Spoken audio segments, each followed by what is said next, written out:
तो मैं आज एक बैंक के रिलेटेड कुछ चीज़ें मैं क्लियर करना चाहता हूँ दोस्तों। देखिए, इंडिया में 3 तरह की बैंक्स हैं जो आप यूटिलाइज़ कर सकते हैं आपके पेमेंट विथड्रॉल के लिए। अभी काफ़ी सारे बैंक जो नेशनलाइज़ बैंक है, अभी गवर्नमेंट ने काफ़ी सारे बैंक्स को मर्ज कर दिया है। तो मैं आपको एक बेसिक लिस्ट देता हूँ बैंक्स का, जिसको नेशनलाइज़ बैंक में कंसिडर किया जाता है। तो उसमें से पहला है State Bank of India, no doubt.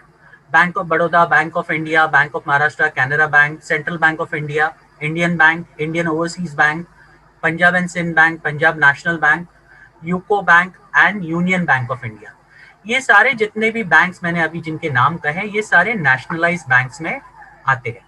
Okay. अब दूसरी आती है जिनको बोलते हैं प्राइवेट बैंक्स। अब प्राइवेट बैंक्स के अगर हम नाम देखेंगे तो है Axis Bank, Bandhan Bank, CS Bank, City Union Bank, DCB Bank, Dhanlaxmi Bank, Federal Bank, HDFC Bank, ICICI Bank, IDBI Bank, IDFC Bank, Industrial Bank, JNK Bank, Karnataka Bank, Karur Vysya Bank, Kotak Mahindra Bank, Nainital Bank, RBL Bank, South Indian Bank, Tamil Nadu mercantile Bank और Yes Bank. ये सारे जितने भी bank, ये नाम जो दिए मैंने, ये सारे प्राइवेट सेक्टर में आते हैं।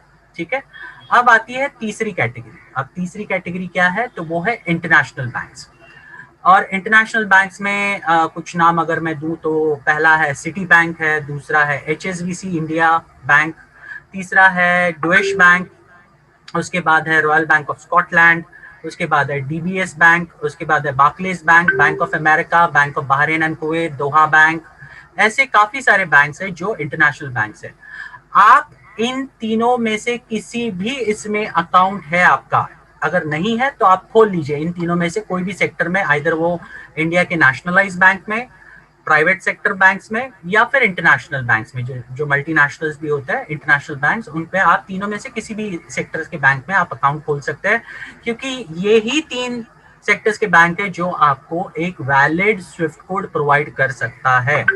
आपके जितने भी ग्रामीण लेवल के बैंक है, डिस्ट्रिक्ट लेवल के बैंक है, वो आपको ये फैसिलिटी बिल्कुल भी नहीं देती। तो इसके लिए आपको ये मेक श्योर करना पड़ेगा आपका अकाउंट इन्हीं में से कोई भी बैंक में होना चाहिए। और कुछ लोगों ने मुझे सवाल पूछा कि जॉइंट अकाउंट चलेगा क्या? यस, बिल्कुल चलेगा, डेफिनेटली चलेगा। लेकिन मैं इतना कहूंगा, देखिए, अगर आप टैक्स लाइबिलिटी अगर आप बाइफरकेट करना चाहते हैं, ओके, तो मेरा सजेशन और मेरा ओपिनियन है, क्योंकि मैं फाइनेंस सेक्टर में काम कर चुका हूं, तो मैं ऐसे सिचुएशन में लोगों को इतना ही कहूंगा कि आप इंडिविजुअल अकाउंट्स बनाइए। और अभी तो एक सबसे अच्छा एडवांटेज है कि अगर आपको बहुत सारे काफी सारे बैंक्स हैं, आपको एक फैसिलिटी देती है, आप खुद के नाम पर करंट अकाउंट खोल सकते हैं। ओके, अगर जो भी आपका नाम हो उस नाम पर आप करंट अकाउंट खोल सकते हैं और उसमें भी आप पैसा ले सकते हो। ओके, तो ये एक एडवांटेज आप ले सकते हो, जिसके माध्यम से आप एक्सपेंसेस दिखाकर काफी सारा टैक्स भी बचा सकते हो। और वो आपका जो भी सीए होगा, आप उससे बात कीजिए इसके बारे में, वो आपको बता देगा डिटेल में। तो हो सके तो ज्यादा से ज्यादा इंडिविजुअल बैंक अकाउंट्स ही रखिए, ताकि आपको टैक्स लाइबिलिटी कल की तारीख में मैनेज करने आ सके और वो हिसाब से आप डिडक्शंस दिखा सके। वो एक सबसे बड़ा एडवांटेज होता है अगर आप इंडिविजुअल अकाउंट रखते हो तो। और जॉइंट अकाउंट रखते हो तो हस्बैंड एक इतना, मान लीजिए वो नौकरी कर रहे हैं, उनका पैसा आ रहा है, आप अलग से कुछ कर रहे हो, आपका कुछ अलग पैसा आ रहा है, तो ये सारी चीजें जब कंबाइन होती है ना, तो बहुत प्रॉब्लम देती है। तो मैं इतना ही कहूंगा कि ये बातों पे आप ध्यान दें और ये बातें आप आगे चलकर आपके सीए से बात करके कंफर्म कर लें। लेकिन इन तीनों में से कोई भी आपके बैंक्स होने चाहिए, कोई भी ग्रामीण बैंक या डिस्ट्रिक्ट लेवल बैंक बिल्कुल नहीं चलने वाले। ओके, इसका आप ध्यान रखिए।